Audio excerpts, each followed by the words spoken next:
त्यांचं पुणे युनिव्हर्सिटीमधून BMS झालेलं आहे आणि टिळक महाराष्ट्र विद्यापीठामधून PhD झालेलं आहे. तसंच सरांनी BA, MA, MPhil संस्कृत मधून तर diploma in yoga and Ayurveda हे टिळक महाराष्ट्र विद्यापीठातून पूर्ण केलेलं आहे. सरांचं प्रोफेशनल करिअर जर सांगायचं म्हटलं तर प्रत्येक अंग सरांनी कव्हर केलेला आहे. प्रत्येक ह्याच्यामध्ये सरांचा हातखंडा आहे. टीचिंग असेल, रिसर्च असेल, क्लिनिक असेल, तरी त्याच्यामध्ये मी माहिती सॉफ्टवेअर झूम असतं तुम्ही सांगितलं. सर्व पार्टिसिपंटला रिक्वेस्ट आहे की त्यांनी आपला ऑडिओ म्यूट करावा. वैद्य प्रगती, ठीक आहे सर. 1992 ते 2011 पर्यंत ज्ञानप्रबोधिनी पुणे इथे institute of research in Ayurveda medicine इथे हेड म्हणून काम पाहिलेलं आहे. तसेच गव्हर्नमेंट ऑफ मिनिस्ट्री IT यांच्याद्वारे आयु सॉफ्टवेअर इथं को इन्व्हेस्टिगेशन म्हणून काम केलेलं आहे. सर स्वतः इंडिपेंडेंट रिसर्चर, तर तसेच PhD स्टुडंटसाठी रिसर्च गाईड म्हणून काम पाहिलेलं आहे. सरांचे स्वतः 1991 पासून क्लिनिक प्रॅक्टिस चालू आहे. तसेच सर संजीवन हॉस्पिटल पुणे व संगमनेरकर हॉस्पिटल पुणे इथं ऑनररी कन्सल्टंट म्हणून काम पाहिलेले आहे. All over Maharashtra, other than Maharashtra sir honorary guest lecture तसंच मेंटॉर म्हणून काम पाहिलेलं आहे. आणि महत्वाचं मेजर रिसर्चेस सांगायचं म्हटलं तर अनुक्त व्याधी उहापोह, study of Ayurvedic concept in intelligence, Vriksha Ayurveda याच्यावरती सरांनी critical edition along with translation केलेलं आहे. तसंच सरांनी अनुक्त द्रव्य अध्ययन याचा सुद्धा Ayurvedic conceptual of new food atoms असं क्लिनिकल स्टडी केलेलं आहे. तसेच Ayurvedic diagnostic study of patient suffering from chronic renal failure, Ayurvedic diagnostic study of patients suffering from various types of cancers, treatment of क्रिमी, ट्रीटमेंट ऑफ आम्लपित्त याच्यावरती मेजर क्लिनिकल रिसर्च सरांनी केलेले आहेत. तसेच प्रकृती सॉफ्टवेअर, औषधी कोश सॉफ्टवेअर याच्यामध्ये सरांनी चीफ इन्व्हेस्टिगेशन ज्ञानप्रबोधिनी व औषधी कोश याला ऍडवायझर NM पब्लिकेशन पुणे पाहिलेलं आहे. तसेच ministry of IT government of India यांच्याद्वारे आयु सॉफ्टवेअर डिसिजन सपोर्ट सिस्टीम यामध्ये को इन्व्हेस्टिगेशन म्हणून काम केलेलं आहे. सर मिटकॉन पुणे इथे असोसिएट कन्सल्टंट म्हणून काम पाहत आहेत. तसेच सर ॲज अ चेअरपर्सन म्हणून state level, national level, international level या कॉन्फरन्सेस सेमिनार मध्ये ॲज अ चेअरपर्सन म्हणून काम पाहिलेलं आहे. पब्लिकेशन्सचा पार्ट पाहायचा म्हटलं तर माधवी प्रकाशन द्वारे माधव निदान चॅप्टर फर्स्ट, अनमोल प्रकाशन द्वारे प्रारंभिक पाणिनियम, ओजस पब्लिकेशन द्वारे नवीन रोग व आयुर्वेद असे सरांचे पब्लिकेशन्स आहेत. व ज्ञान प्रबोधिनी ओजस पब्लिकेशन इथे सर एडिटेड म्हणून काम करतात. बृहत्त्रयी साहित्य अकॅडमी यामध्ये सर ट्रान्सलेटेड म्हणून काम पाहत आहेत. तर सरांचं येत्या काहीच दिवसांमध्ये 2 पुस्तक पब्लिश होणार आहेत. सर पेअर रिव्ह्यू जर्नल यामध्ये सरांचे काही आर्टिकल्स पब्लिश झालेले आहेत, तर मोर दॅन 50 हे नॉन रिव्ह्यूड जर्नल मध्ये पब्लिश झालेले आहेत. सर्वात महत्वाचं आयुर्वेद पत्रिका नाशिक 2006 रोजी थॉट प्रोव्होकेटिव्ह आर्टिकल याचा अवॉर्ड सरांना भेटलेला आहे. तर देशस्थ ऋग्वेदी संस्था पुणे 2007 वर्षीचा रिसर्च एक्सलन्स अवॉर्ड सरांना प्राप्त झालेला आहे. सरांचे मराठी, हिंदी, इंग्लिश, संस्कृत अशा विविध लँग्वेज मध्ये हातखंडा आहे. सध्या सर असोसिएट कन्सल्टंट मिटकॉन येथे कन्सल्टन्सीचं काम पाहत आहेत. Sir e lectures on Ayurveda eSambhasha.com याच्यावरती सरांचे ई लेक्चर्स घेत आहेत.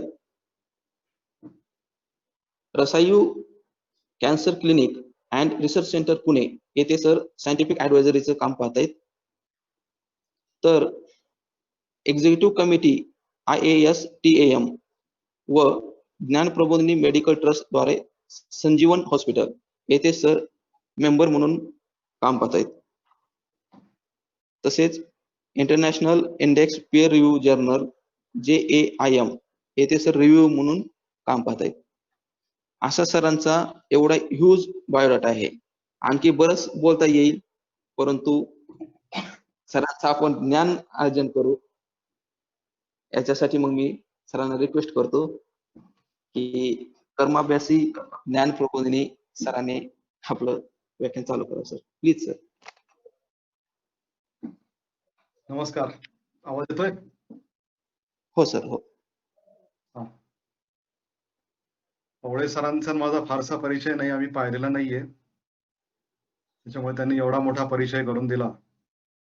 निलेश सर किंवा अन्य लोकांना माहिती आहे की माझा परिचय फक्त माझं नाव सांगा एवढंच मी सांगतो, बाकीचा परिचय सावकाश करून घेता येतो. पण आज सरांनी जरा जास्तच परिचय करून दिला. सर मनपूर्वक धन्यवाद. मूळ विषयाकडे वळूयात. या एका माध्यमाच्या योगातनं असं झालं की अनेकांचे व्हर्च्युअल भेटी होत आहेत. आनंद वाटतो. कोलटकर सरांच्या कृपेने आज आयुर्वेदाला खूप चांगले दिवस आलेत.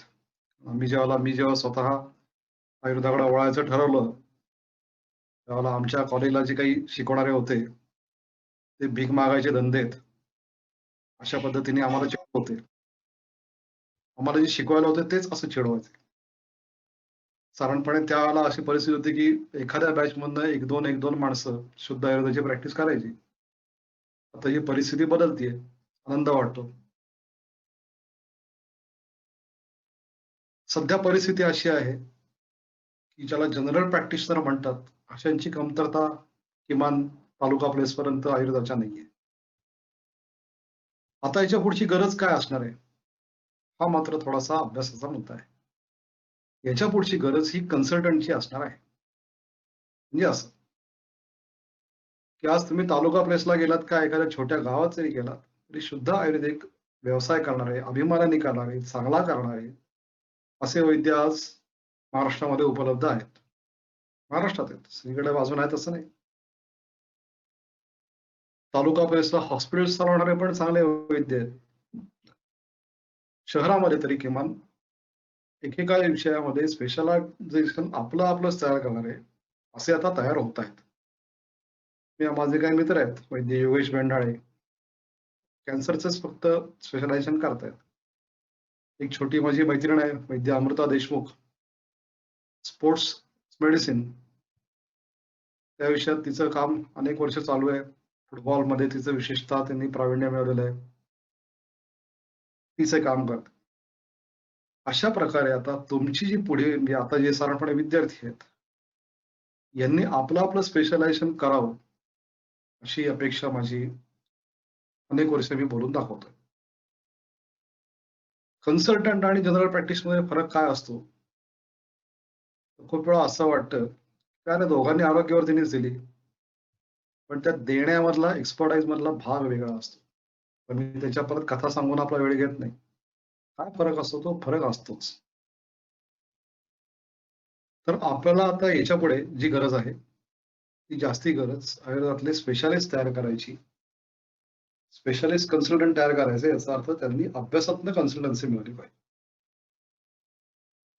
औषधं प्रिस्क्राईब करतो याचा अर्थ कन्सल्टंट आणि पुढे देतो याचा अर्थ कन्सल्टंट नाही, असा होत नाही. जो कन्सल्टन्सी लेवलला म्हणजे जो विचारांचे पैसे मिळवतो तो कन्सल्टंट, जो औषधांचे पैसे मिळवतो तो मेडिकल प्रॅक्टिशनर. अशी एक थोडीशी एक सोपी व्याख्या करूया. हा अभ्यास आपण जितका बारकाईने करू तितक्या पद्धतीने आपली विचार प्रक्रिया समृद्ध होत राहते. आणि त्याच्यासाठी आपल्याला बारीक सारीक अभ्यास करावा लागतो.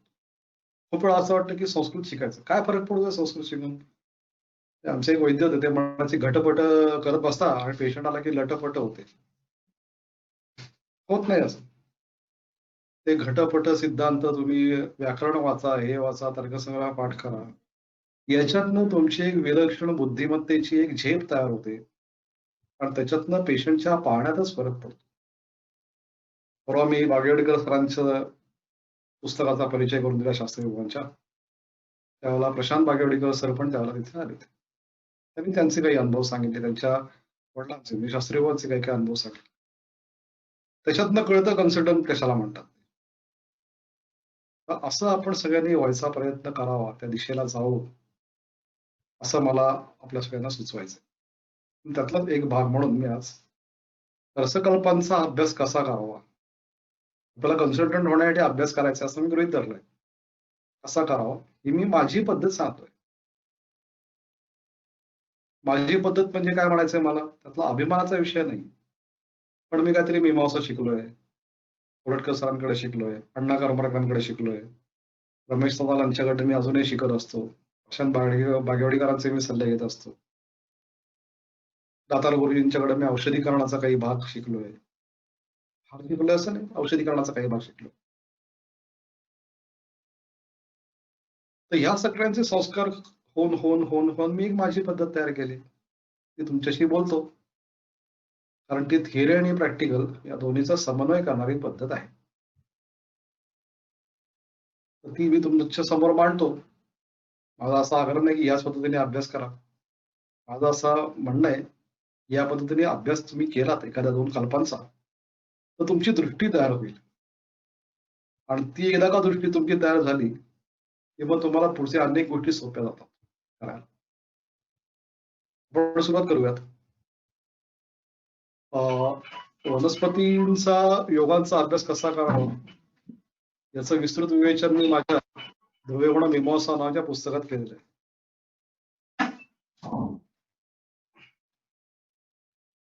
हे दिसतंय का तुम्हाला पुस्तक? हे माझं पुस्तक हो आहे. सर. आता थोड्या कॉपीज राहिल्यात, लवकरात लवकर मागवल्यात तर मिळतील, किंवा फक्त नाव नोंदवणी करून ठेवा. पुढचं माझं पुस्तक आता येतंय अनुक्त आहार अध्ययन, जे ज्या आहारीय पदार्थांचं आयुर्वेदातल्या पुस्तकामध्ये वर्णन नाही त्याचा अभ्यास कसा करावा या संबंधीचं माझं पुस्तक आता लॉकडाऊनमुळे थांबलंय, पण एक 8-10 दिवसात ते हातात येईल. त्याची पण नाव नोंदणी चालू आहे. या 2चा अभ्यास केल्यानंतर तुमचे आणखीन 2 विषय तयार होतील. आजचा विषय हा पुस्तकात आलेला नाहीये, त्यातला काही भाग आलाय, म्हणून मी तोंडी बोलतोय. तर आपल्याला अभ्यास सुरुवात करताना तर मी असं सांगितलं की द्रव्यगुण मीमांसा पुस्तकामध्ये वनस्पती योगांचा अभ्यास कसा करावा अशी काही त्यातली अभ्यासाची पद्धत मी मांडली आहे. आणि हे पुस्तक आहे ते इंटरॅक्टिव्ह आहे, त्यामुळे ते सोडवायचं आहे, पुस्तक वाचायचं नाहीये, कागद पेन्सिल घेऊन बसायचं. आता सुद्धा मी जरा विनंती करतो की जरा थोडासा ऐकता ऐकता हातात कागद पेन घेऊन बसा, एखादं शास्त्राचं पुस्तक घेऊन बसा, कुठलंही घ्या, यावं ते. आणि आपण सुरुवात करूयात आता. प्रस्तावना बरीच झाली.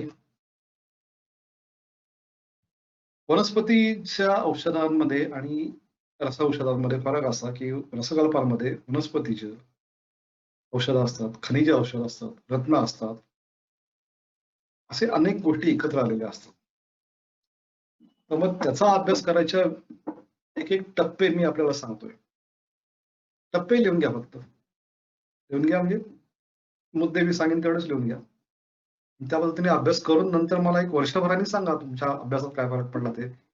कारण मी सांगतो या पद्धतीने अभ्यास करायला साधारणपणे 6 महिने ते 1 वर्ष जाणार आहे. जी तयारी ठेवा. मी घाबरवून टाकत नाहीये, पण तुम्हाला कन्सल्टंट व्हायला दिशा देतोय असं समजा. तर पहिल्यांदा काय करावं वाचन करताना, की तो जो जे औषध आहे कुठलं तरी, जे काही XYZ आपण औषध आता तुमच्या डोळ्यासमोर जे औषध आहे ते, तर ते औषध कुठल्या अधिकारात आलंय ते पाहायचं. मी उदाहरणार्थ लक्ष्मीनारायण रस हे वातरोगाच्या अधिकारात योगरत्नाकरात आलेले आहे, किंवा आणखीन 4 ठिकाणी योगरत्नाकराच्या वातरोगाच्या व्याधीत आलेले. तर पहिला टप्पा काय आपला कळला आपल्याला, की त्याच्या अधिकारात आलेला आहे, त्या अर्थी हे वातरोगामध्ये काय म्हणत आपण आपल्या साध्या सोप्या भाषेत म्हणतो हाण तिच्या मारी, तसं वातरोग म्हणलं की हाण तिच्या मारी लक्ष्मीनारायण उपयोगी पडणार आहे. हा आपला अत्यंत पहिली ढ मधला मुद्दा झाला. तर जरा थोडं पहिली ढच्या वरती जायचं आपल्याला, दुसरी ढ मध्ये जायचं. तर तिची फलश्रुती वाचायची. आता समजा लक्ष्मीनारायण आपण काढलं, मी माझ्या डोळ्यासमोर आता पटकन मला सापडलं लक्ष्मीनारायण रस, म्हणून मी तो घेऊन बसलोय. त्याची फलश्रुती बघा, तुमच्या डोळ्यासमोर जे पुस्तक असेल त्यातली फलश्रुती, जे कुठलं औषध त्याची फलश्रुती बघितली तर त्यात दिलेलं आहे की आता इथे उदाहरणार्थ दुष्ट दोष ज्वरे संधिपाते विषुक्षाम विषमज्वरे अतिसारे ग्रहण्यांच रक्ताभे मेहशूरजित सुतिका वात दोषो लंकेशमियो राघव लक्ष्मीनारायण राम रसानाम उत्तम रसहा. तर अशा प्रकारे आपल्या डोळ्यासमोर जी चंद्रप्रभा असेल, आपल्या डोळ्यासमोर आणखीन काही मधुमेह दर्पदारी असेल, समीर पन्नग असेल, जे कुठलं औषध असेल त्याची फलश्रुती काढून बघा. पहिलं काय, आपलं पहिली ढ मध्ये काय शिकलो आपण, की ज्या अधिकारात आलंय त्या अधिकारात वापरून मोकळं व्हायचं. ते आपल्याला कथा माहिती असेल, वैद्य शंकरसिंह गिरासे नावाचे वैद्य होते.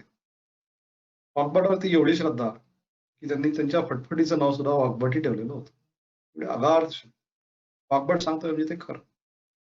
तर त्यांनी त्या काळात त्यांच्या 40-50 वर्षापूर्वीच्या कथा सांगतोय, त्या काळात त्यांनी ओपन कॉक्सचे अनेक पेशंट वासा देऊन बरे केलेले होते. वाघबटांनी सांगितलं क्षयावरती वासा, क्षयावरती वासा. ही श्रद्धा, या पद्धतीने त्यांनी अनेक पेशंट बरे केलेले होते.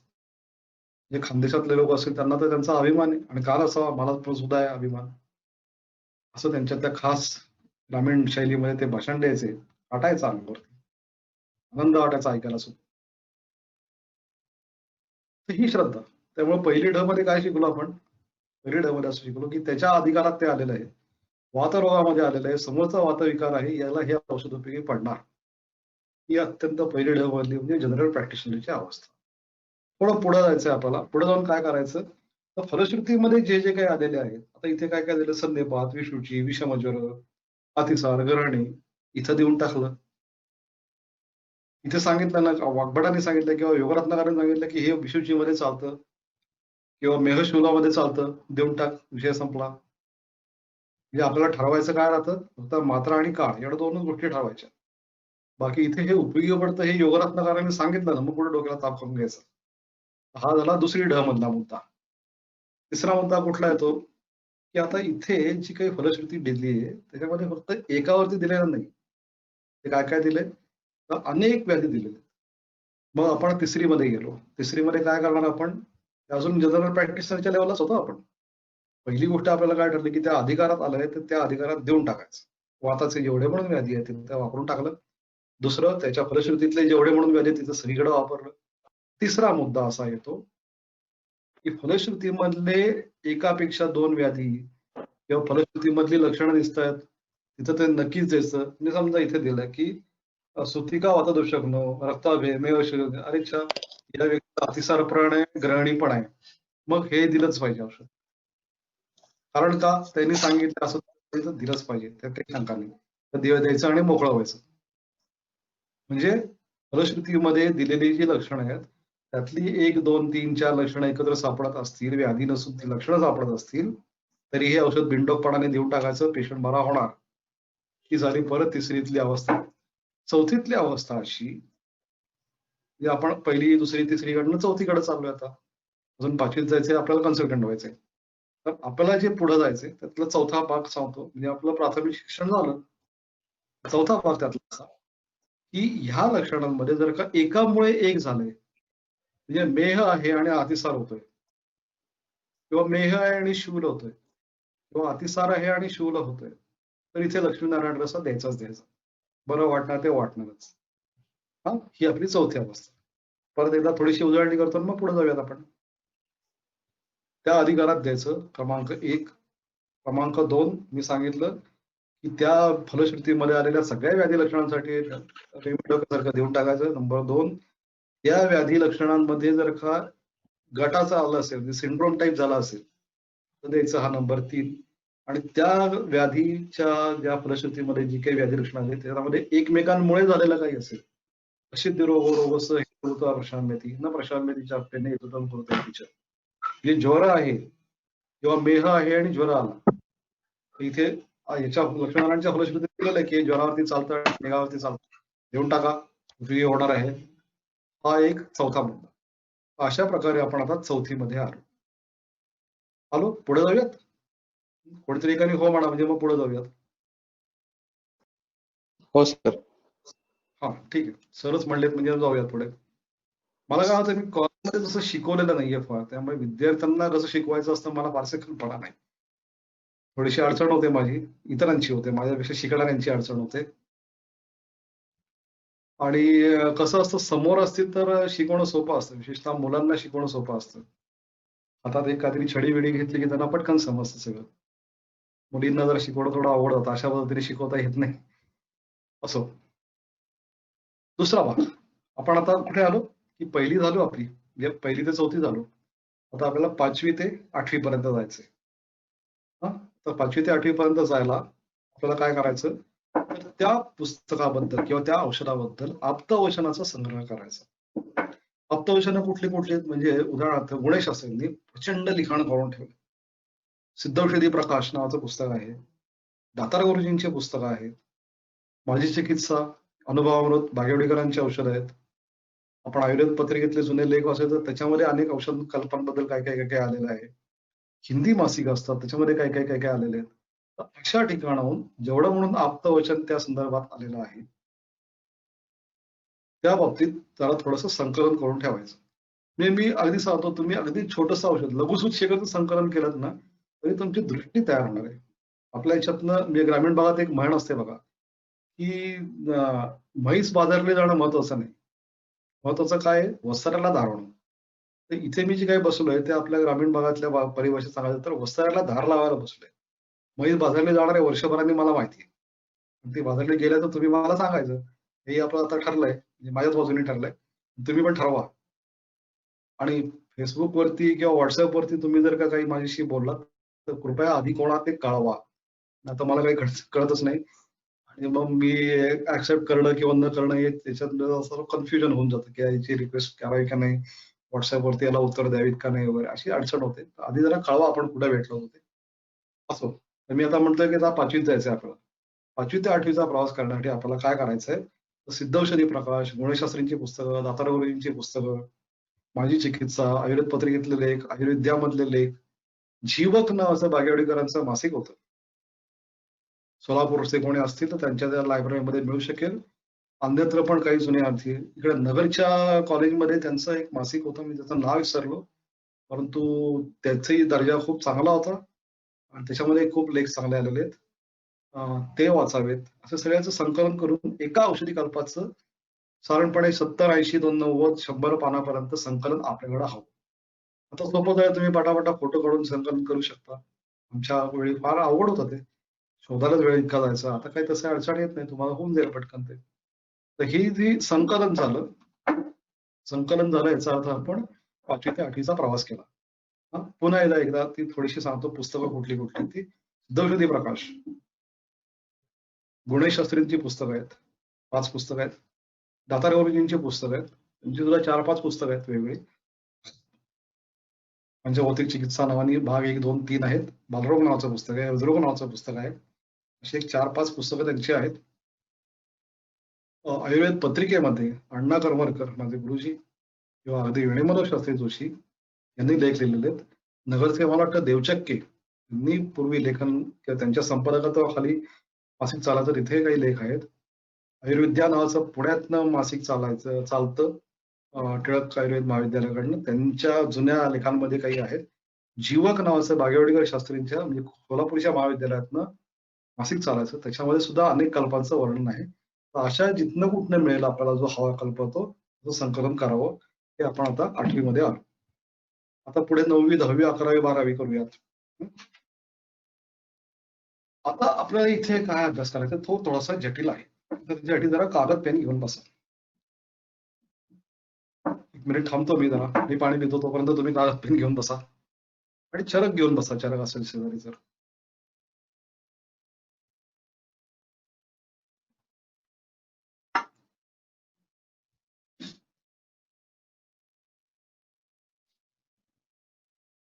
ठीक आहे, आलं असेल तुमच्याकडे असं गृहीत धरतो. आता हे आप्तवचन जे आलेलं आहे, आता आपण थोडेसे 8वीच्या पुढे चाललोय बरं का. टप्प्याटप्प्याने मी साधारणपणे आता ग्रॅज्युएशन पर्यंत नेणार आहे. या आता जे शिकवतोय त्यातनं आपण ग्रॅज्युएट होणार आणि त्याच्यानंतर पुढे आपण कन्सल्टंट होणार. मी आता काय करतोय, प्रवास सुरू केला आपला. तर हे आप्तवचन जे आलेलं आहे त्याचं संकलन करायला सुरुवात करायची. आतापर्यंत आपण काय काय केलं, तर फलश्रुती वाचली, अधिकार कसा पाहिला, अधिकारातनं आपल्याला काही काही गोष्टी स्पष्ट झाल्या, फलश्रुतीतनं काही काही गोष्टी स्पष्ट झाल्या. आता हे आप्तवचनाचं संकलन झाल्यानंतर त्या आप्तांनी प्रत्यक्ष व्यवहारात काय काय पद्धतीने वापरलेलं आहे याचं आपल्याला जाण आली. आता ते जे काही आलेलं आहे त्याचा आणि चरकाचा समन्वय करायचा. आता ही इथे थोडीशी कसोटी लागणार. मी उदाहरण देतो आणि स्पष्ट करतो विषय. म्हणजे काय करायचं, समजा एखादं औषध मधुमेहावरती उपयोग आहे, तर चरक संहिता काय सांगते बाबा, मेहाबद्दल चरक संहितेचं मार्गदर्शन काय आहे? पहिल्यांदा काय करा की स्थूल प्रमेही बलवान ही एको कृशस्थता एको परिदुर्वश. म्हणजे चरकाचा मेहाचा चिकित्सेचा प्रोटोकॉल काय आहे, तर पहिल्यांदा तो पेशंट स्थूल आहे का बघा, कृश आहे का बघा, त्यानंतर बलवान आहे का बघा, अबल आहे का बघा. म्हणजे इथे पेशंट जेव्हा आपल्याकडे मेहाचा डायग्नोसिस होईल, जेव्हा आपण त्याचं डायग्नोसिस निदान आपण करू, निदान पंचनाच्या साह्याने याला मेह आहे, तर मेह आल्यानंतर आपल्या केस पेपरवरती काय लिहिलं गेलं पाहिजे, मेहाच्या बाबतीत किमान स्थूल प्रमेही बलवान ही एको कुशस्थता ही एको परिदुर्वश. हा स्थूल आहे का बलवान आहे, कृश आहे का अबल आहे, हे त्याचं झाल्यानंतर मग संभ्रोहणम तत्र कृशस्य कारण औषधिकम दोष बलाधिकस्य, या पद्धतीने चरकाने त्याचा प्रोटोकॉल सांगितलेला आहे. असा चरकाचा प्रोटोकॉल गोळा करणे हे आपल्याला कन्सल्टंट होण्यातला पहिला भाग आहे. ही प्राथमिक तयारी. त्याच्यामुळे कन्सल्टंट होण्यासाठी काय करायचं आपण, तर त्या त्या व्याधीमध्ये त्या त्या व्याधीचा चरकाचा प्रोटोकॉल काय आहे ते लक्षात घ्या. म्हणजे उदाहरणार्थ लक्षात घ्या, आरशामध्ये चिकित्सेचा प्रोटोकॉल काय दिलाय चरकाने, तर चरकाचं प्रतिज्ञा अशी, काय प्रतिज्ञा आहे की यत्तु कर्म सुखोपायम अल्पभ्रंशम अदारुणम तदक्षसाम परोक्षामी समूलानाम निवृत्तये. की जे कर्म अल्पभ्रंश आहे, ज्याच्यातनं कॉम्प्लिकेशन्स फार होत नाही, अदारुणम फार क्रिटिकल नाही, ते मी सांगतो का समूलानाम निवृत्तये. आता इथे लक्षात घ्या की ही चरकाची मस्ती नाहीये, हा आत्मविश्वास, हा फरक लक्षात घ्या. चरकाने या सूत्राच्या आधी काय सांगितलंय की तत्राहो शस्त्रेण करताना वितर्शसा. काही जण असं म्हणतात की शस्त्राने ते अर्श कापून टाकावे, मग काही जण म्हणतात दाहा करावा वगैरे वगैरे. सगळी चर्चा चरक संहितेत आलेली वाचावी. एवढं सगळं सांगून झाल्यानंतर चरक म्हणतात की तदर्शसाम परोक्षामी समूलानाम निवृत्ती यत्तु कर्म सुखोपायम अल्पभ्रंशम अदारुण. जे कर्म सुखोपाय आहे, अल्पभ्रंश आहे, अदारुण आहे, तदर्शसाम परोक्षामी समूलानाम निवृत्ती, हा चरकाचा कॉन्फिडन्स आहे, आत्मविश्वास आहे. तर या पद्धतीने चरकाने सांगितल्यानंतर त्यांनी प्रोटोकॉल घालून दिलाय, काय करा, पहिल्यांदा अर्श आल्यानंतर बघा, काय बघा, इथे स्रावी आहेत का स्रावी नाहीये. स्रावी असतील तर त्याचे दोन प्रकार असतात, स्रावी नसतील असतील तर त्याचे दोन प्रकार असतात. शुष्क असतील तर त्याचं काय काय करा, स्रावी असतील तर त्याचं काय काय करा. तसा एक अत्यंत स्पेसिफिक प्रोटोकॉल 1, 2, 3, 4, 5, 6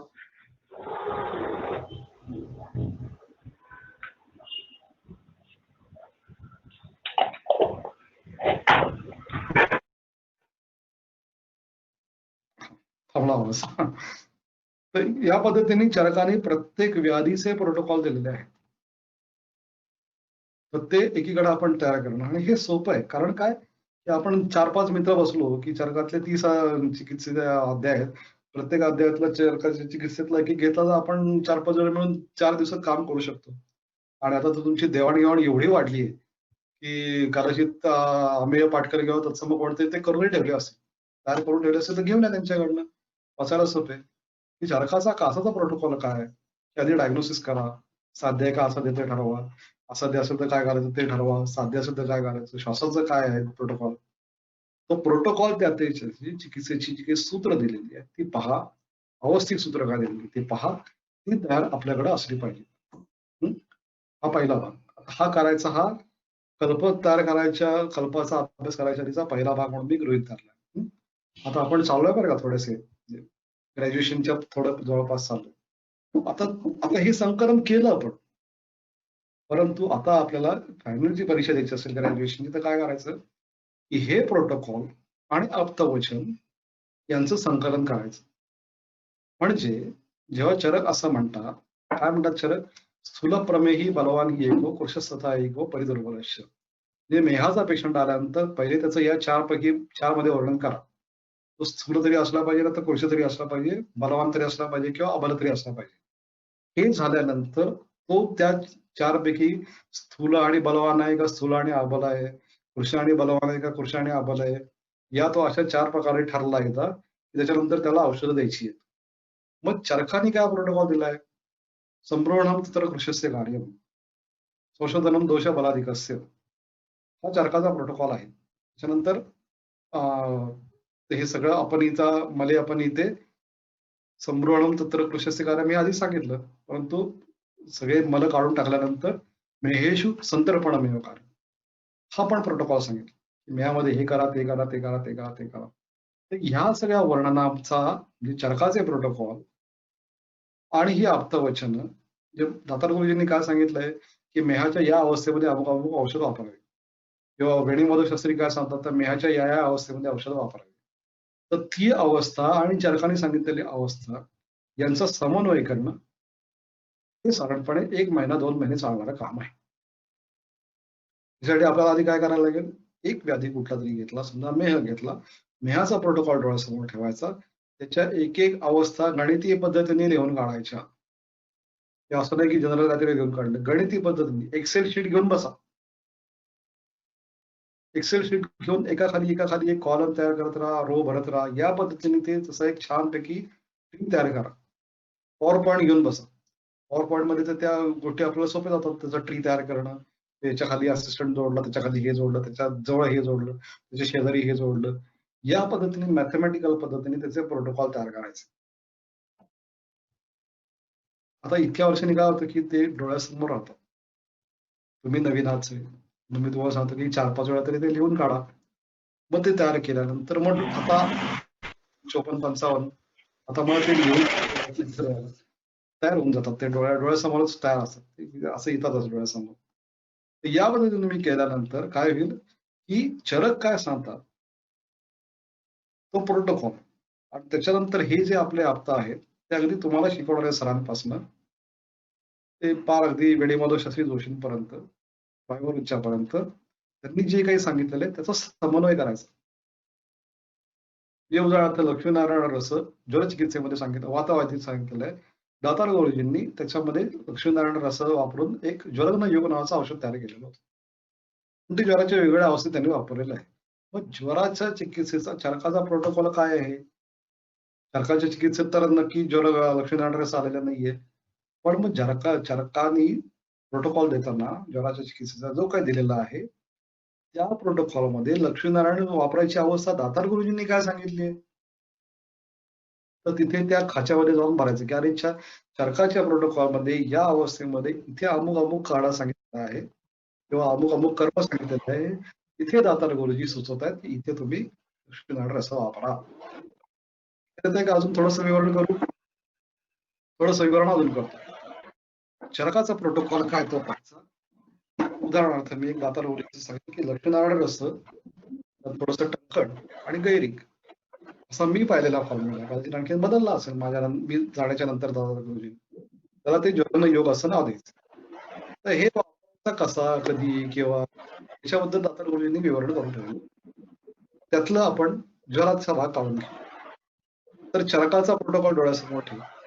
चरकाच्या प्रोटोकॉलमध्ये लक्ष्मीनारायण रस नावाचं औषध 100% आलेलं नाहीये, हे आपल्याला माहिती आहे, कारण हे खनिज वस्तू त्यामध्ये लक्ष्मीनारायण द्यायची शक्यताच नाही, त्यात खनिज आहेत काही. त्याच्यामुळे अगदी त्रिभुवन कीर्ती पण चरकाने सांगितलेलं नाहीये, पण आपण वापरतो. तर चरकाच्या प्रोटोकॉल मध्ये या अवस्था आहेत, ही वातप्रधान अवस्था आहे, ही कफप्रधान अवस्था आहे, ही वातकफप्रधान अवस्था आहे. त्या कफप्रधान अवस्थेमध्ये जेव्हा शैत्याचा अतिरेक होतो त्यावेळेला अमुक अमुक करावं असं सांगितलेलं आहे. बरोबर त्यावेळेला दातार गुरुजी म्हणतात की या अवस्थेमध्ये लक्ष्मीनारायण लक्षात आलं, जी चरकाने सांगितलेला वातिक किंवा कफप्रधान ज्वराच्या दाह किंवा दाही, दाह नाही समजा, वातकफामध्ये शैत्यातिरेक होऊन जलप्रचिती होतीये किंवा वातकाळात शैत्य प्रचिती होते किंवा कफ काळात शैत्य प्रचिती होते, अशा वेळेला उष्णनाळ रस द्या असं वेणीमाधव असे सांगतायत किंवा सांगतायत. आणि चरकांनी तिथे अमुक अमुक काढा दिलेला आहे, तर बरोबर त्या काढ्याच्या बरोबर शेजारी जाऊन आपण हे आपलं लक्ष्मीनारायण औषध फिट करायचं आहे. आता हे तुमचे कॉम्प्युटर सगळ्यांच्याकडे असतात, ग्राफ पेपर असतात, साधारणतः काय ते टेबल आपण कागद फुलस्केप कागदावरती टेबल आखून तुम्ही तयार केलं तरी ते वृक्ष तयार होतील, ट्री तयार होतील. तर ह्या पद्धतीने करणं हा एक साधारणपणे महिना 1.5 महिना चालणारा खेळ आहे. हा करावा. हा केल्यानंतर काय होतं? हा केल्यानंतर आपल्या डोळ्यासमोर असं तयार होतं की इथे मी तर्काच्या बरोबर नुसार आप्तवचन हे वापरायची पहिली काय शिकलो आपण की अधिकार बघायचा त्याच्यानुसार आणि त्याच्या मागे देऊन टाकलं. फलश्रुती बघितली, तिथल्या सगळ्या ठिकाणी आपण देणार. फलश्रुतीमध्ये एकामुळे एक झालं असेल तर देणार. फलश्रुतीतले 2-3 ठिकाणी एकत्र आली तरी आपण देणार. अशा प्रकारे आपण जनरल प्रॅक्टिसच्या लेवलला आपलं काम करून टाकलं. आता आपल्याला व्हायचे ग्रॅज्युएट होताना आपण काय केलं, आप्तवचन काय काय सांगतात की ते काय सांगतात की अरे हो ज्वरामध्ये दे तू ते, पण ज्वरामध्ये अमुक अमुक पद्धतीने दे. मग हे आप्तवचन सांगतात, तर ते संकलन केलं. आपला एक टप्पा क्रॉस झाला. त्याच्या पुढचा टप्पा काय की शेवटच्या वर्षाला आपण BMA काय करणार, समजा ग्रॅज्युएशनच्या तिथे आपण काय करणार, तिथे आपण असं करणार की आप्तवचन आणि चरक. आपल्याला सगळ्यात मोठं प्रमाण कोण आहे आयुर्वेदाच्या लोकांना? चरक संहिता. तर चरक संहितेच्या प्रोटोकॉलनुसार हे औषध कुठं वापरायचं असं आपले आप्त सांगतायत. आता इतकं सोपं झालंय संगणकामुळे की तिथलं तुम्ही उचललं, ते ट्रॅक केलं, तिथं नेऊन ठेवलं, ते बसलं त्या खात्यात जाऊन बसलं की हे तुम्ही पाहिलं.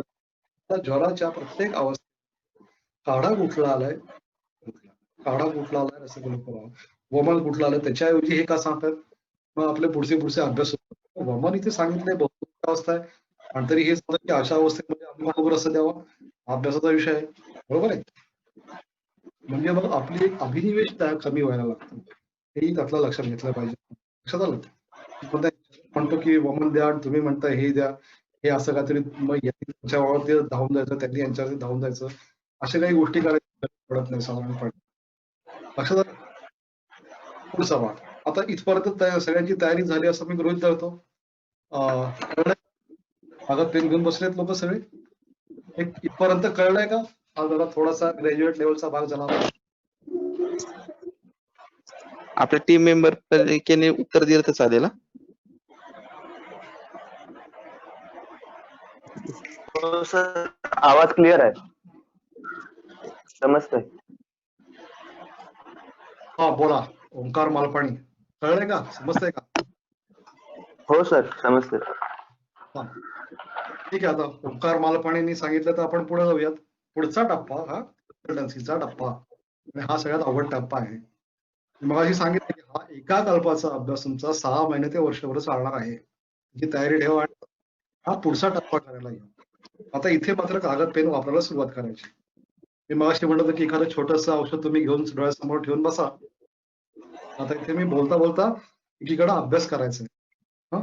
आता पहिला टप्पा काय या अभ्यासातला, आता तुम्ही सगळे ग्रॅज्युएट झालात असं गृहीत धरलं बरं का. आता मी तुम्हाला कन्सल्टंट करायला निघालोय.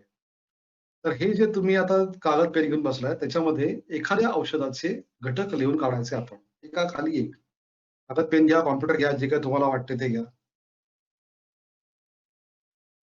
किंवा मग असं करूयात का आपण, तुम्ही सगळेच छोटस औषधाचा अभ्यास करायचा आपण. लघुसूत शिखर नावाचा अगदी छोटस औषध आहे, आपण सगळे मिळून त्याचा एकट्याचा अभ्यास करूया. हो चालेल. आता फक्त काय करा, तुम्ही फक्त कागद पेन घेऊन बसा. मी डिक्टेट करतो, तुम्ही फक्त कागद पेन घेऊन अभ्यास करत राहा. आता ह्या लघुसूत शेखरमध्ये औषधं कुठली कुठली आहेत, तर हे तर काय ग्रंथात आलेलं औषध नाहीये, त्यामुळे आपल्याला अभ्यास करणं जसं म्हणलं तर सोपं आहे, जसं म्हणलं तर अवघड आहे. तर याच्या अभ्यास करूया फक्त आता आपण त्याचा. तर याच्यामध्ये शुद्ध गैरिक 2 भाग लिहून काढा. गैरिक 2 भाग आणि सुंठ 1 भाग हे आपण एकत्र केलं.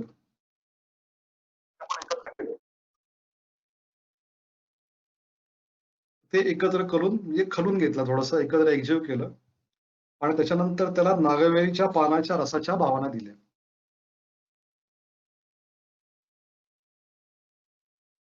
की झालं औषध तयार झालं आपलं. 3 भावना दिल्या, 7 दिल्या, काय आपल्याला हौस असेल तेवढ्या भावना दिल्या की झालं औषध. आता हे औषध आपल्याला कन्सल्टंट म्हणून वापरायचं आहे. किती औषध याच्यामध्ये? गैरिक आहे आणि सुंठ आहे. एक वनस्पतीचे औषध आणि एक खनिज औषध. आता काय करायचं आपण? सुंठीचे गुणधर्म आपल्याला माहिती आहेत. तसं रस माहिती आहे, वीर्य विपाक माहिती आहे. त्याबद्दल आपल्याला पुरेशी माहिती आहे. काय करायचं?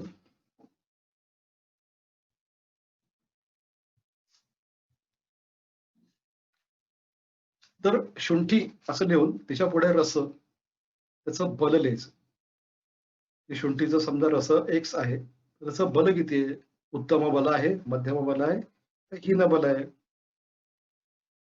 हे लिहायचं. लिहिलं? आता त्याचं रस लिहून झाला, तर वीर्य लिहायचं. त्याचं वीर्याचं पण बल किती आहे ते लिहायचं. उत्तम बल आहे, हीन बल आहे, मध्यम बल आहे. विपाक लिहायचा. कुठला शुंठीचा विपाक? मधुर विपाक आहे. तो उत्तम बलाचा विपाक आहे, मध्यम बलाचा आहे का हीन बलाचा आहे ते लिहायचं. सध्या एवढं पुरे. ज्या गुणांमध्ये नको जायला आता आपण.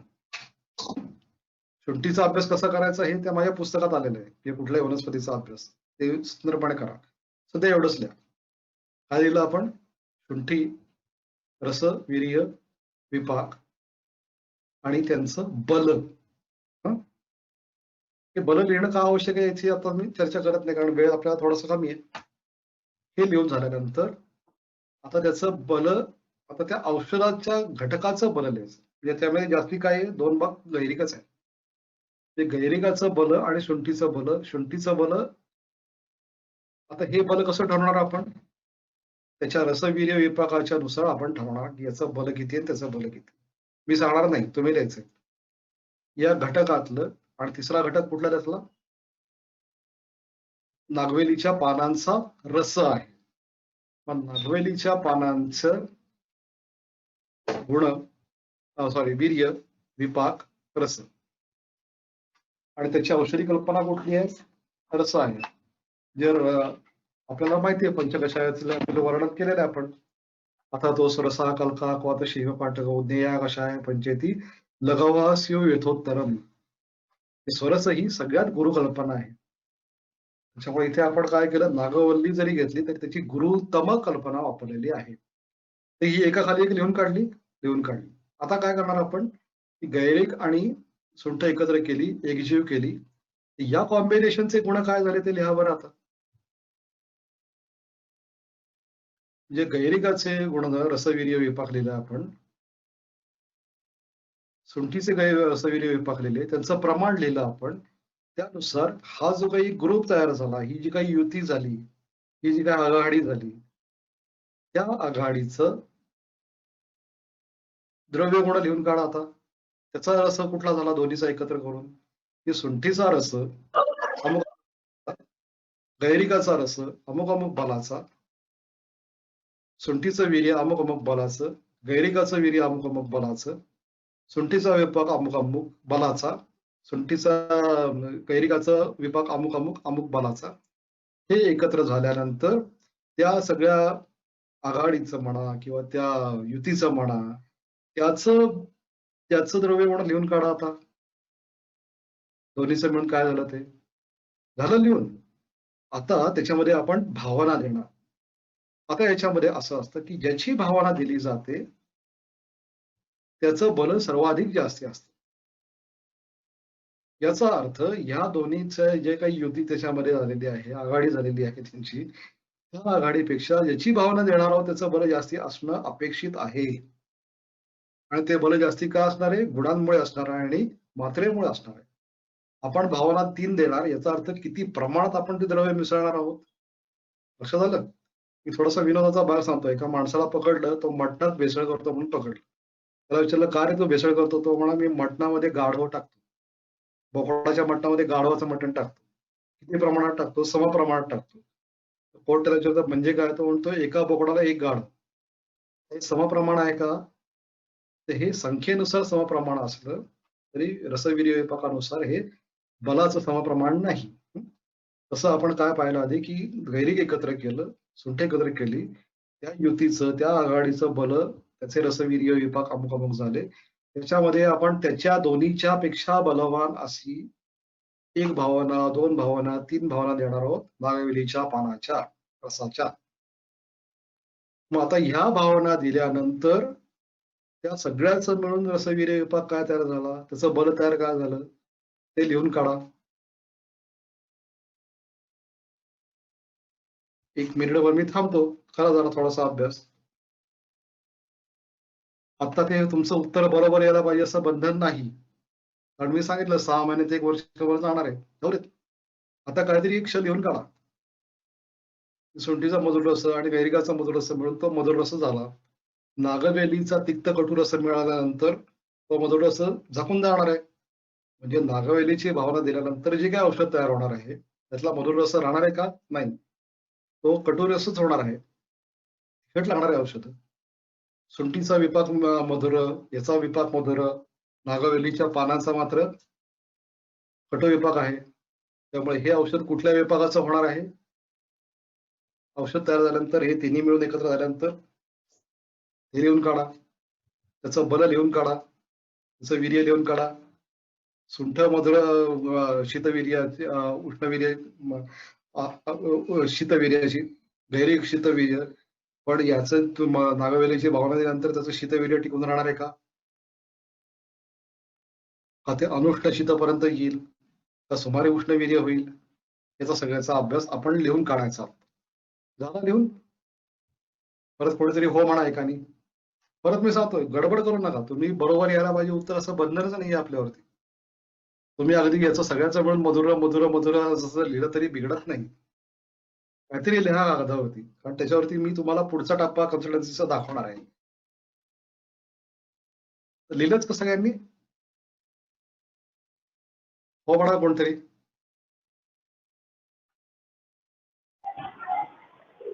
हो सर.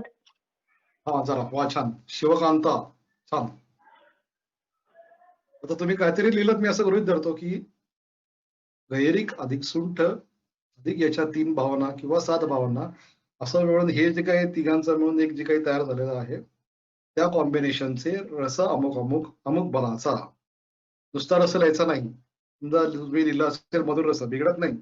उत्तम मधुर रस, मध्यम मधुर रस का हीन दर्याचा मधुर रस, हे लिहून झालं असं मी गृहीत धरतो. आता आपल्याला जो काय अभ्यास करायचा आहे तो ह्या कॉम्बिनेशनचा अभ्यास करायचा आहे. आतापर्यंत आपण काय केला अभ्यास की हे औषध सांगितलंय, इतक्या लोकांनी सांगून ठेवलंय, ग्रंथाने सांगितलंय, आप्तवचनाने सांगितलंय, त्याप्रमाणे ते वापरण्यात जाणारच. परंतु मला असं सांगा की तुमच्याकडे जेव्हा तुम्ही पेशंट बघाल त्यावेळेला 10% तरी पेशंट तुमच्याकडे ग्रंथात दिलेल्या सारखे येतात का? तर येत नाही. आपल्याकडे जे पेशंट येतात ते काहीतरी उठपटांगच सांगत असतात. मग त्याला काय होतं की आपल्याला दरवेळेला ते ग्रंथातल्या संप्राप्तीमध्ये बसवता येतात असं नाही. त्याच्या संप्राप्तीचा विचार वेगळा करायला होतो. मगाशी जे सरांनी माझी ओळख करून दिली, अनुक्त व्याधी निर्धारण, की ज्याला आपण कॅन्सर म्हणतो आज किंवा किडनी डिसीज म्हणतो, हे ग्रंथात वर्णन नाही केले आहे तसं नाहीये ना. मग काय करायला लागतं आपल्याला? मग आपल्याला त्याचं निदान वातपित्त कफाच्या परिभाषेत करावं लागतं. उदाहरणार्थ हा इश्केमिक हार्ट डिसीज आहे. इश्केमिक हार्ट डिसीजला मी औषध द्यायचं म्हणलं की माझी पंचायत आहे, मला कळतच नाही ना काय करायचं. मग मी काय करतो, त्याची वातपित्त कफाची संकल्पना पाहतो. मग मला काय कळतं की हा जो पेशंट माझ्याकडे इश्केमिया घेऊन आलेला आहे त्याचं आयुर्वेदीय निदान माझं काय आहे, तर याचा वात 3+ वाढलेला आहे, याचा कफ 1+ कमी झालेला आहे, 1- कमी झालेला आहे आणि पित्त मात्र 1+ वाढलेला आहे. तर हे सगळ्या प्रकार हे माझ्या पुस्तकात तुम्हाला बघायला मिळतील. कृपया पुस्तक वाचा. तर अशा प्रकारे आपण त्याची विकल्पना केली की हा जो माझ्याकडे पेशंट आलेला आहे याचं आयुर्वेदिक निदान माझं हृदरोग होऊ शकत नाहीये किंवा शुगरचा रिपोर्ट घेऊन आलोय, पण हा मेहात बसत नाही ना. मग मी त्याची विकल्पना काय करतो की याचा वाता इतका वाढलाय किंवा कमी झालाय, याचं पित्त इतकं वाढलंय किंवा कमी झालंय, ग्रेड 1 to ग्रेड 3, त्याचा कफ वाढलाय किंवा कमी झालाय, ग्रेड 1 to ग्रेड 2. त्याच्यानंतर माझी त्याची त्या पेशंटची विकल्पना तयार होते. ही विकल्पनेला काय म्हणतो मी, वातवृद्ध, पित्त सम, कफ क्षीण असं समजा म्हटलं तर माझ्या डोळ्यासमोर काय तयार होतं की वातवृद्ध पित्त सम कफ क्षीण, याचा अर्थ रस कुठला, त्याच्या विरोधात मधुरस. वातवृद्ध तर पित्तवृद्ध तर कफ सम, कुठला रस आला माझ्या डोळ्यासमोर आता, वातवृद्ध तर पित्तवृद्ध तर कफ सम, रस बदलणार आहे. वातक्षीण पित्तवृद्ध कफ क्षीण, रस बदलणार आहे. जशी दोषांची विकल्पना बदलेल त्याप्रमाणे त्या पेशंटच्या बाबतीतला जो आपल्याला मधुर रस वापरायचा आहे का मधुर आम्ल लवण तिन्ही रस वापरायचे का आम्ल रस वापरायचा आहे, याप्रमाणे ती विकल्पना बदलणार आहे. हा स्वतंत्र विषय, त्यामुळे आता मी फार वेळ घेत नाही तुमचा, पुस्तकात बघायला तर स्वतंत्रपणे कधीतरी नंतर बोलू.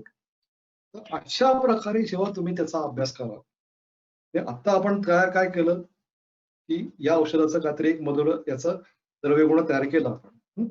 मला कोणतरी सांगेल आता इथे लिहून पाठवेल मेसेजमध्ये की याचं मी अमुक अमुक तयार केलं, की याचं रस अमुक अमुक, कोणतरी एखादी रस सांगा मला याचं. चॅट बॉक्स मध्ये टाका एखादा रस आणि त्याचं बल लिहा.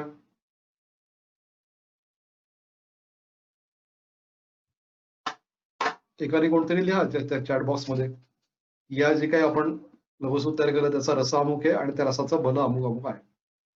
मी पुढचा भाग सांगू. हा, अरे बापरे किती रे, थांबा एकाने कोणतरी लिहा. हा, मानसी देशपांडे मॅडम पडाले का, अरे वा. हा, मानसी मॅडम आता आहेत तर आपण त्यांच्या जरा प्राधान्य देऊया. त्यांनी तिक्त प्रधान असं दिलाय आणि मधुरतर असं दिलंय. तर ठीक आहे, आता आपण काय करूया, त्यातला एकच घेऊ अभ्यासासाठी. योगेश कोणतरी त्यांनी कठोर रसाचा मध्यम बल असे दिले. ठीक आहे, आता आपण एक मानसी देशपांडे मॅडमचा प्रामाण्य गृहीत धरून पुढे जाऊया. तर तिक्त रस आहे, तर तिक्त रस हा दोषांवरती कुठले काम करतो, वातावरती काय काम करतो, वात वाढवतो का कमी करतो ते माहिती. पित्त वाढवतो का कमी करतं ते आपल्याला माहिती, कशा तिक्त मधुरा काय करतं ते आपल्याला माहिती, कफावरती काय काम करतं माहिती. मग आता तिक्त रसाची विकल्पना लिहून काढा.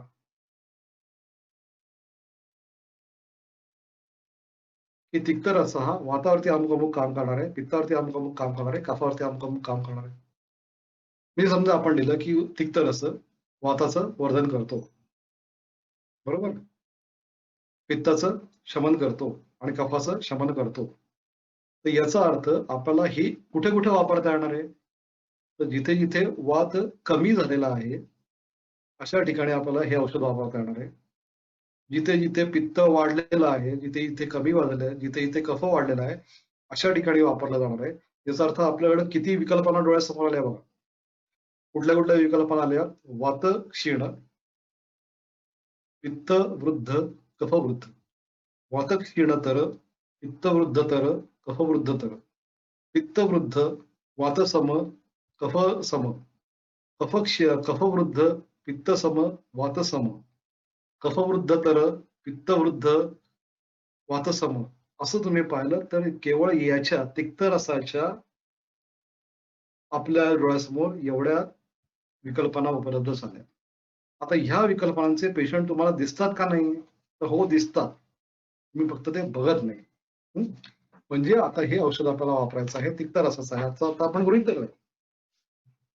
तर तिक्त रस आपल्याला वापरायचा आहे. वात क्षीण झालेला असतं किंवा तिक्त रस वापरणार आहोत आपण, पित्त वाढला असं वापरणार आहोत आणि कफ वाढला असं वापरणार आहोत. तर वात क्षीणामध्ये वापरणार आपण. वात क्षीणाच्या अवस्था जेवढ्या तेवढ्या सगळीकडे वापरणार. लिंगम क्षीणादिलस्य साधोल्पम भाषिते इथं संज्ञामोस तसा श्लेष्मोद्युक्तामोस संबळ तिथे सगळीकडे वापरणार. कफवृद्धीचे जेवढे काय अवस्था आहेत ते काय होतं, कफवृद्धी झाला असं काय काय होतं आपल्याला माहितीये, पित्त वाढलं असं काय काय होतं ते आपल्याला माहितीये. तिथे सगळीकडे हे औषध आपण वापरणार आहोत. त्याच्यानंतर जेव्हा संसर्ग होईल की वात क्षीण आहे पण पित्त वाढले, वात क्षीण आहे पण कफ वाढलाय, इथे हे वापरणार. जेव्हा संधिपात होईल तेव्हा संसर्गाचा आणखीन भाग, पित्तही वाढले कफही वाढले, वाताला काहीच झालेलं नाही, इथे हे वापरणार. लक्षात येत आहे का, थोडं कन्फ्युजन आहे कुठेतरी चॅट बॉक्स मध्ये, हो किंवा नाही म्हणा जेव्हा मी पुढे जातो. समजतंय. तिक्त रसाची दोषांवरती योजना तुम्ही लिहिलीत का, येत आहे. अच्छा, सपना देशमुख, अभिमन्यू सोनावणे, बर येत आहे ना. तर आता ही तिक्त रसाची तुम्ही विकल्पना लिहिली, हे काम एकदाच करायला लागणार आहे बरं का. प्रत्येक रसाची दोषांवरती विकल्पना लिहून काढायची. एकदाच करायला लागणार. आणि त्यानुसार 200 विकल्प असं विकल्प. तर तेही करायचं नसेल, माझं पुस्तक घ्या, ते कागद पेन्सिल घेऊन जे पुस्तकात का आखलेलेच आहेत ते सोडत बसा शांतपणे. तर या पद्धतीने आपण केल्यानंतर असं मला सांगा की पित्तवृद्ध तर किंवा पित्तवृद्ध अवस्था, कफवृद्ध अवस्था आणि वातसम अवस्था अशी डायबिटीस मध्ये येऊ शकत नाही, येते. अशी कॅन्सर मध्ये येऊ शकत नाही, येते. अशी किडनी डिसीज मध्ये येऊ शकत नाही, येते. अशी हृदरोगामध्ये येऊ शकत नाही, येते. पित्तवृद्ध, वातवृद्ध अशी अवस्था येऊ शकते, येऊ शकते. पित्तवृद्ध तर वातक्षीण तर अशी अवस्था येऊ शकते, येते. अशा ठिकाणी आपल्याला तो व्याधी कुठला का असेल अनुक्त, तो कॅन्सर असेल, सीए सर्व्हिक्स असेल किंवा आणखी सीए ब्रेस्ट असेल, परंतु तिथे ही अवस्था येते का नाही, अशा ठिकाणी आपल्याला हे औषध वापरायचं आहे. लक्षात येते? मी एकदा परत एक 5 मिनिटात उजळणी करतो, मग थांबूयात. आता हा त्यातला मी सांगितला की हा जो चौथा कन्सल्टन्सीचा भाग आहे, हा करायला तुम्हाला 6 महिने ते वर्ष लागणार आहे असं गृहीत धरा. थोडा वेळ घ्या. पण आपल्याकडे असे मुद्दा आहे की आचार्यात पादमादत्ते, गुरुजींकडनं 1/4 घ्यायचं. पादम शिष्यम स्वमेधया, स्वतःच्या डोक्याने 1/4 मिळतं. पादम सब्रह्मचारी, स्वतःचे जे मित्र आहेत परिवार त्यांच्याकडनं 1/4 आणि पादहा कालेन पच्यते, 1/4 काळाने पचतं. त्याच्यामध्ये काळ हा घ्यायचा, काळ हा वापरायचा. त्यामुळे जरी तुम्ही उद्या सकाळी तयार केलं तरी ते उद्या सकाळचं सुद्धा वर्षभराने मला रिपोर्ट द्या, 6 महिन्यांनी रिपोर्ट द्या, गडबड करू नका. एक उजळणी करूयात आपण आणि मग थांबूयात.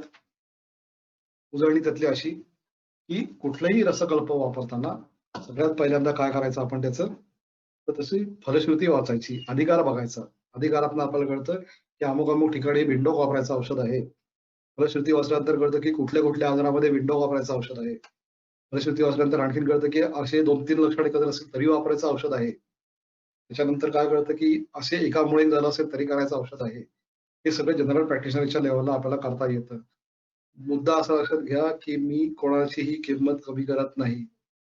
आपण जनरल प्रॅक्टिशनर व्हायचं का आपण कन्सल्टंट व्हायचं हे आपलं आपण ठरवायचं आहे. जगात कोणीही कमी महत्वाचं नाही. प्रत्येकाचे आपले आपणच मोठं व्हायचं, आपण ठरवायचं. पण याच्यासाठी मी काय म्हणतोय कन्सल्टंट होण्यासाठी, उद्या जशी आमची अमृता फुटबॉलमध्ये काम करते, फुटबॉलमध्ये लघुसित शिखर वापरायला लागणार आहे का नाही रे तिला? हो लागणार आहे ना. तिने वापरायचं का नाही? वापरायचं. कॅन्सरमध्ये समजा वेंडळे सर काम करतात, त्यांना हे वापरायला लागणार आहे का नाही? हो वापरायचं.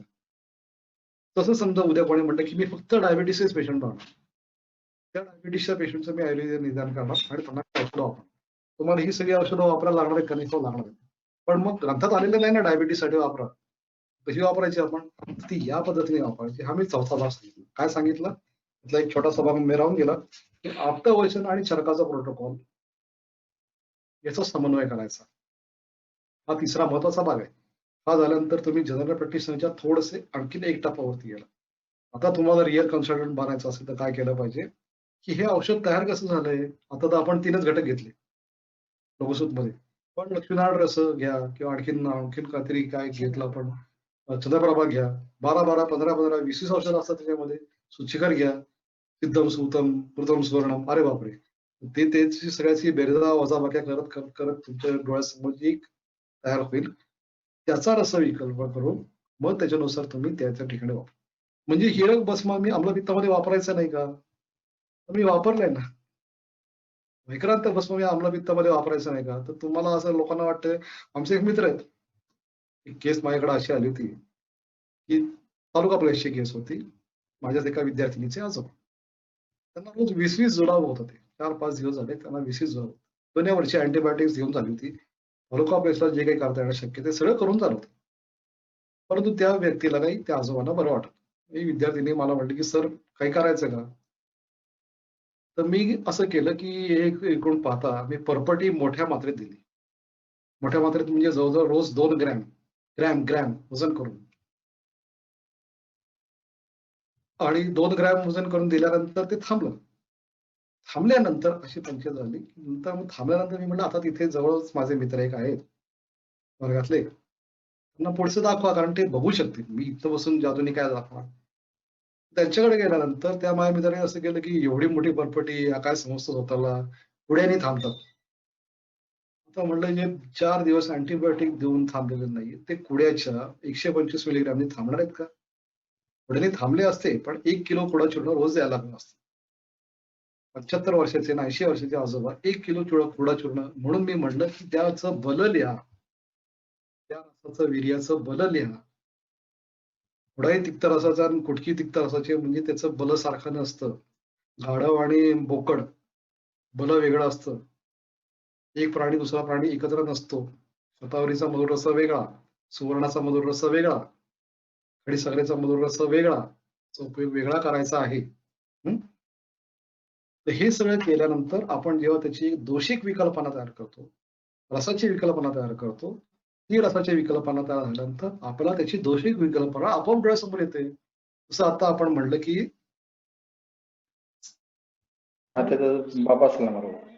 एक नेहा अगरवालने प्रश्न विचारला, पैसे जमा करायला जसा रसाचा विचार करतो तो आणखी पुढचा टप्पा आहे ना ताई. मुद्दा असा आहे की जसा रसांचा विचार करून आपण काम केलं, पण रस मधुर आहे आणि वीर्य उष्ण आहे असं एखादं औषध असू शकेल का? नाही. मग आपल्याला आणखीन आपली कन्सल्टन्सी बुद्धी आणखीन चालवायला लागेल. आत्ता काय करा, म्हणून मी म्हणलं, मगाशी सांगितलं, मी सावध केलेलं आहे, मी घाबरवून नाही टाकलं. असे जेव्हा उठपटांग विषय येतील, आता आपण एकच व्हेरिएबल घेऊन चाललोय, दुसरा व्हेरिएबल विपाकाचा जोडा, तिसरा व्हेरिएबल वीर्याचा जोडा, तुमची सगळी दिशा बदलून जाणार आहे अभ्यासाची. रोज अर्धा तास घालवला तर 6 महिने एका औषधाच्या अभ्यासात जाणार आहेत. मी तुम्हाला अत्यंत खात्रीपूर्वक आणि नम्रपणाने सांगतो. एक औषधाचा तुम्ही करून बघा, अगदी लघुसूतचा करून बघा, 2 ते 3 महिने त्याच्यातच जातील तुमचे. कारण रस फक्त व्हेरिएबल घेतला आपण, वीर्य व्हेरिएबल त्याला जोडा, विपाक व्हेरिएबल त्याला जोडा. आणखीन तर मी गुणांपर्यंत गेलेलोच नाहीये. गुणांपर्यंत गेलो तर आपला कॉम्प्युटरही बंद पडेल, इतकी झिंग येते त्याला. एवढं आपल्याला नाही करायचं आता. तर हे 4 लेवल मी सांगितले आणि या पद्धतीने आपण अभ्यास केला तर आपल्याला स्पोर्ट्स मध्ये वापरायचंय, वापरू शकता. एखादा गायक, कोणी म्हणलं की मला गायकांसाठीच प्रॅक्टिस करायची, संगीत कलाकार हाच माझा, संगीत आणि आयुर्वेद हाच माझा विषय आहे, तर त्याला लघुसूत शिखर कुठल्या पट्टीच्या गाणाऱ्याला द्यायचा, महिलेला द्यायचा का पुरुषाला द्यायचा, ही सगळी विकल्पना डोळ्यासमोर आली पाहिजे. गाताना द्यायचा का गाण्याची मैफल झाल्यानंतर द्यायचा, गाण्याच्या आधी द्यायचा असेल तर किती वेळ द्यायचा, त्याला अनुपान काय द्यायचं, जेवणानंतर द्यायचं असेल तर त्याला अनुपान काय द्यायचं, जर सकाळचे राग गाणार असेल तर त्याला कधी घ्यायला सांगायचं, संध्याकाळचे राग गाणार असेल त्याला कधी घ्यायला सांगायचं. हे सगळे विकल्प आपण करू तेवढे कमी आहेत बघा. करावेत अशी माझी इच्छा आहे. करा, ते शक्य आहे तुम्हाला सगळ्यांना. आपले सर आहेत, सर तुम्हाला मदत करतील, सिनियर लोक आहेत मदत करतील, माझी काही लागली तर माझी मदत घ्या. अशा पद्धतीने आपण अभ्यास करावा. एका औषधाचा अभ्यास करा. मी सांगतो तुम्हाला, एका औषधाचा अभ्यास करा, कुठल्याही रसकल्पाचा एका औषधाचा अभ्यास करा, एक तुमची दृष्टी तयार होईल. तर मग बाकीच्या गोष्टी सोप्या जातात. सरांच्या पुस्तकांची नावं सांगता का? हो सांगतो, मी सांगतो. द्रव्यगुण मीमांसा नावाचं पुस्तक आहे माझं, तर ते उपलब्ध आहे. मॅडमचं एक छान पुस्तक आहे, त्याचं नाव आहे लेशोक्त विस्तार, तेही आपण वाचावं. मी जरा बघ,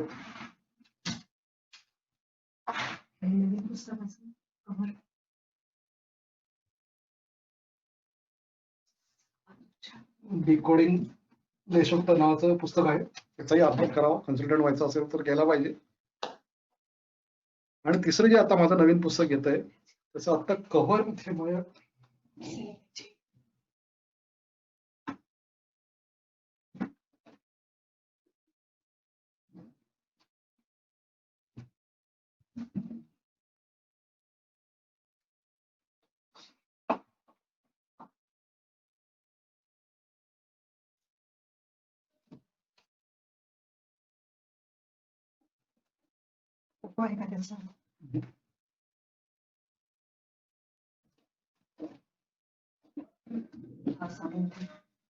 निलेश कदाचित आपल्याकडे नंतर ते पुस्तकाचं कव्हर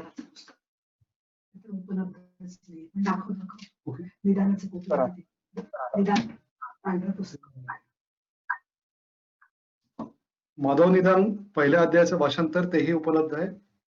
विद्याराज रमेश नांदल मुंबईला, माधवी प्रकाशन, त्यांच्याकडे ते उपलब्ध आहे. माझ्याकडच्या संपल्यात कॉपी जातात. रसांचे बल ओळखणं म्हणजे कसं सर? अरे राम, काय करूयात? तर मी छोटी युक्ती सांगतो. एक मधुरस कथन डोळ्यासमोर ठेवा. तर आपल्याला आहारातले मधुर रस सांगा बरं, कुठले कुठले? खडीसाखर आहे, गुळ आहे, श्रीखंड आहे, पुरणपोळी आहे, खीर आहे. तर एवढे सगळे मधुर रसाचे विषय आहेत. तर आपण म्हणताना काय म्हणतो की हे खूप गोड आहे, हे थोडं गोड आहे आणि हे साधारण गोड आहे, बरोबर?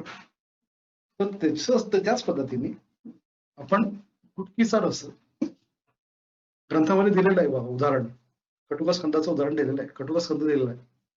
गुळवेलीचा कटुरस, कुटकीचा कटुरस, कोरफडीचा कटुरस, याच्यात आपण काय सांगतो की याचा रस उत्तम बलाचा आहे. तोंडात घातलं की ते कळतच की त्या रसाची लक्षणं सर्वार्थाने व्यक्त होणं हे उत्तम बलाचं लक्षण.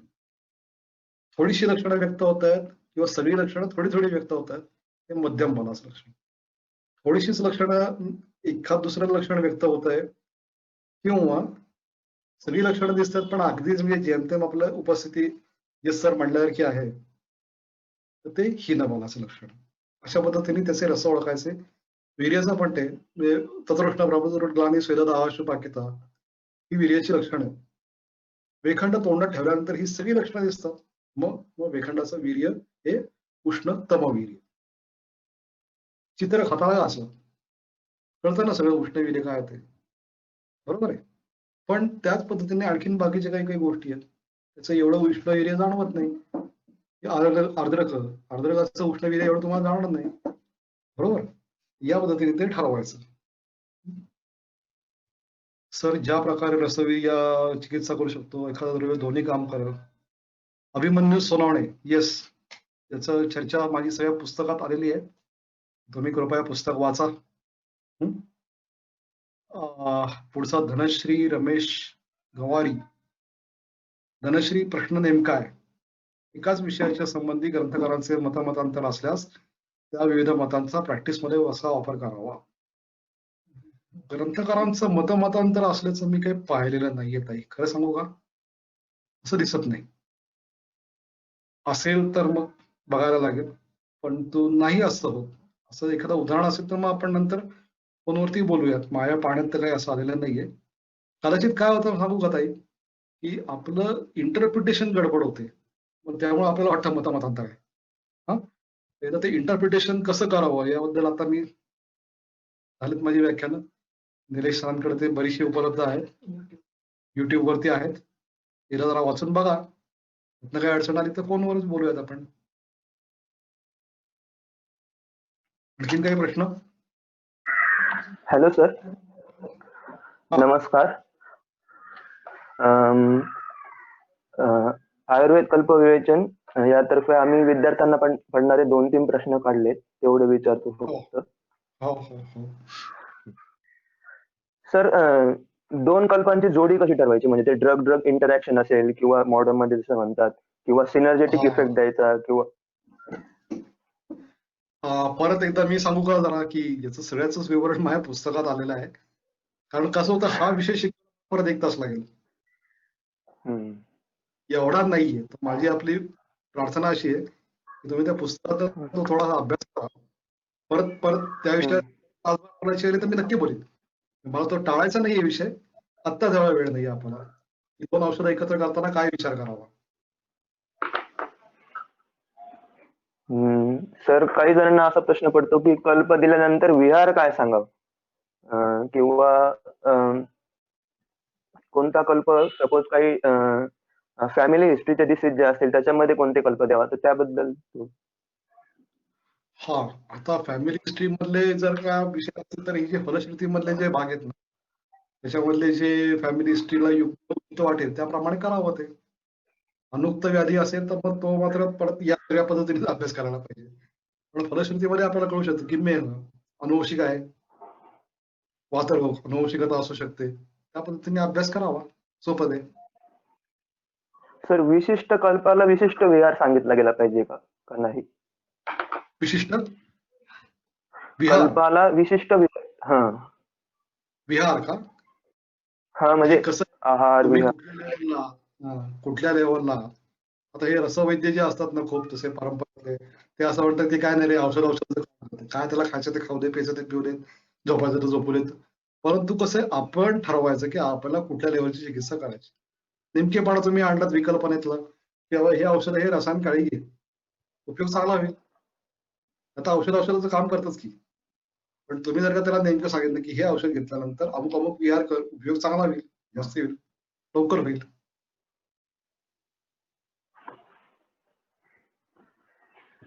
सर, रस औषधी व हर्बल औषधी जे असतात, जे आपले द्रव्य औषधी, यांचा वापर करताना कसा विचार करतात दोघांचा सोबत? आता हे जे मी सांगितलं संयोग करताना आपण काय करावं, तीच भूमिका परत द्रव्यगुण मीमांसामध्ये त्यातला काही कॉम्पोनंट कव्हर झालाय, तो वाचून वाटलं तर मला विचार. मी आहे. एक प्राजक्ता पटेल, कल्पांचा महाभूत प्राधान्याने विचार करता येईल का ताई? असा आहे मुद्दा प्राजक्ता ताई, की आपण आपली भूमिका ठरवायची. म्हणजे मी स्वतः महाभूतांचा अभ्यास आता रोजींकडे केला, पण मला असं वाटलं की महाभौतिक विषयापेक्षा दोषांचा अभ्यास जास्ती करावा, म्हणून मी दोषिक विकल्पनेचा अभ्यास जास्ती करतो. हं? याचा अर्थ महाभौतिक ही कमी आहे किंवा असं काही नाही. आपली बुद्धिमत्ता जिथे चालते तिथे करावा, करून टाका. आता याच कल्पाचा लघुसूतचा पार्थिव अभ्यास करायला काय अडचण आहे, करून टाका. कोण अडवणार आहे? आणि काय म्हणजे आपण आपला तर्क किती चांगल्या पद्धतीने मांडतोय आणि किती पेशंटला योग्य पद्धतीने बरं करतोय त्याच्यावरती सगळी यशस्वीता अवलंबून आहे. अवश्य करा, लेख लिहा त्याच्यावरती. हं? संकेत द्रव्य संयोग करून दिल्यानंतर त्यातली द्रव्य आणायच्या काय होतंय, परिणाम होऊ शकेल का? हो, होतो ना. पण वीर्य विरुद्ध करणं ही सुद्धा कला आहे. कधी वीर्य विरुद्ध एकत्र करा. म्हणजे मी तर सांगतो, मी विरुद्ध अन्न सुद्धा वापरलेलं आहे. स्पोर्ट्स मेडिसिन मध्ये मी विरुद्ध, माझा लेख पण आहे. स्पोर्ट्स मेडिसिन मध्ये खूप वेळा अशी गरज पडते की विरुद्ध अन्न वापरायला लागतं त्याची चिकित्सा म्हणून. एक केस सांगतो आणि मी थांबतो, हा विषय थांबूयात आपण. गरज अशी होती की त्या व्यक्तीचं वजन वाढवायचं होतं, कारण आता ती त्या रनर कॉम्पिटंटच होत नव्हती. त्या वजनाच्या खाली ती व्यक्ती असती तर त्या ग्रुपमध्ये सिलेक्ट झाली नसती. मग त्या व्यक्तीला मी जवळजवळ 15 दिवस रोज सफरचंद अधिक मासे अधिक दूध. आता हे ऐकल्यानंतर तुम्ही सगळे माझ्या अंगावर धरताल का नाही? हे तर दुनियाभरचा मरणाचा विरुद्ध आहार झाला. हो, मी दिला होता ना. सफरचंद, दूध आणि मासे नावाचा हा महाभयंकर क्रियाधर आहार, आणि त्याचबरोबर दही पण दिलं होतं. हे सगळं का दिलं होतं, कसं दिलं होतं, याची सगळी मीमांसा मी माझ्या लेखात केलेली आहे. तिथं बघा, असे विरुद्ध वीर्य सुद्धा वापरायला लागतात, ठरवून वापरायला लागतात. कशी वापरायची याचा तर्क असला पाहिजे. त्या तर्काची सगळी चर्चा द्रव्यगुण मीमांसा नावाच्या पुस्तकात झालेली आहे. बघा, अडचण आली कोण बोलतोय, बोलूया.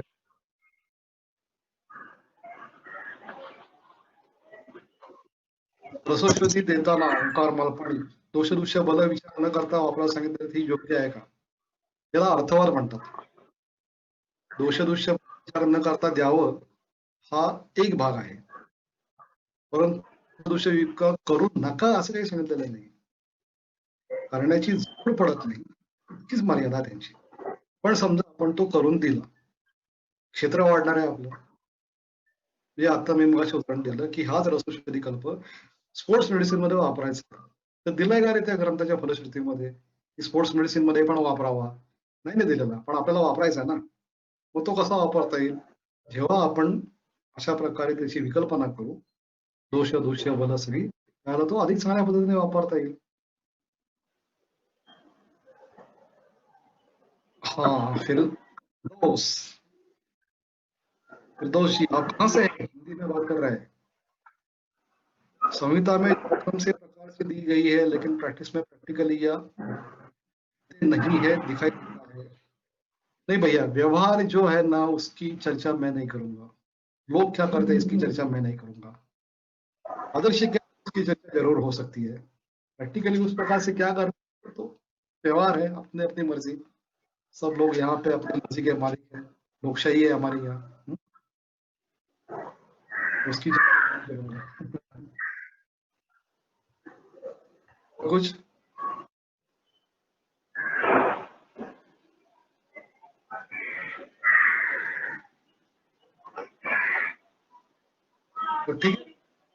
के लिए इतना काफी है सर, थांबूयात?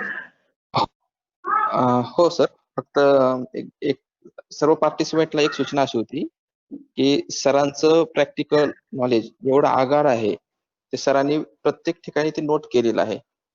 तर मला असं वाटतं की तुमचे जे कॉमन प्रश्न आहेत ते सर्वांनी ऑलरेडी विस्तृत स्वरूपात ऑनलाईन सांगितलेलेही आहे आणि एका लेखामध्ये, पुस्तकामध्ये ते नोटही केलेलं आहे. आपलं जसं जसं ह्या ग्रुपचा जो उद्देश आहे त्या पद्धतीनं सर्व मीमांसा त्याच्यामध्ये आहे. तर ह्या पद्धतीने मला अशी सर्व पार्टिसिपेंटला रिक्वेस्ट आहे की तुम्ही एकदा ते डोळ्याखालून घालावं. या व्यतिरिक्त ते आणखी काही चर्चा करायची तुम्ही आम्हाला डिस्कस करा. तर आपण सरांची एक दिवस अपॉइंटमेंट घेऊन परत एक लाईव्ह सेशन सर्व एक सॉर्टिंग करू, सर्व क्वेश्चन्सची सॉर्टिंग करू. म्हणजे ते पुस्तक वाचल्यावर, लेक्चर्स वाचल्यावर जरी तुम्हाला वाटलं की आपल्याला ह्याच्यावरती आणखी मीमांसा करायची आहे, तर आपण नोट करू आणि सरांचे परवानगीनं आपण एक परत एकदा सेशन तसं घेऊ. आणि सरांना एक सांगू इच्छितो की सर, जे आमच्या ग्रुपचं उद्देश होता जे आहे, तर हे तुमचं आजचं लेक्चर म्हणजे एक ते पायोनियर ठरणार आहे, बेसिक सिद्धांत ठरणार आहे आमच्यासाठी. कारण आम्हाला कशा पद्धतीनं मार्गदर्शन, कशा पद्धतीनं ग्रुप चालवायचा आहे, कशा पद्धतीने सगळं हाकायचंय, तो एक आम्हाला एक रस्ता सापडला. आता निलेश सरांचं एक सोबत, कारण त्यांनी आम्हाला बरंच हे टेक्निकल सपोर्टला खूप मदत झाली. आम्ही ह्याच्यामध्ये पहिलाच प्रयोग होता आमचा हा. तर मी आमच्या टीम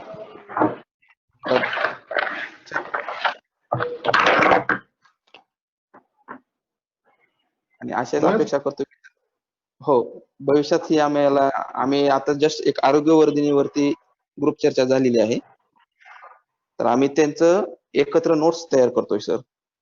वा, तर एका कल्पाचं मग आम्हाला तुम्ही असं पुढे भविष्यात मार्गदर्शन करावं सर, अशी अपेक्षा करतो. हो, नक्की नक्की नक्की नक्की नक्की. आणि आमच्या शब्दात सांगायचं म्हणलं तर आजचं सेशन हे थिअरी प्लस प्रॅक्टिकल असं झालेलं आहे सर. छान, दोन्ही करा. थिअरीशिवाय प्रॅक्टिकल चांगलं होत नाही. हो सर. अच्छा, चालेल सर. सर्वांच्या वतीनं सर आभार सर. हो चालेल. अच्छा. चालेल.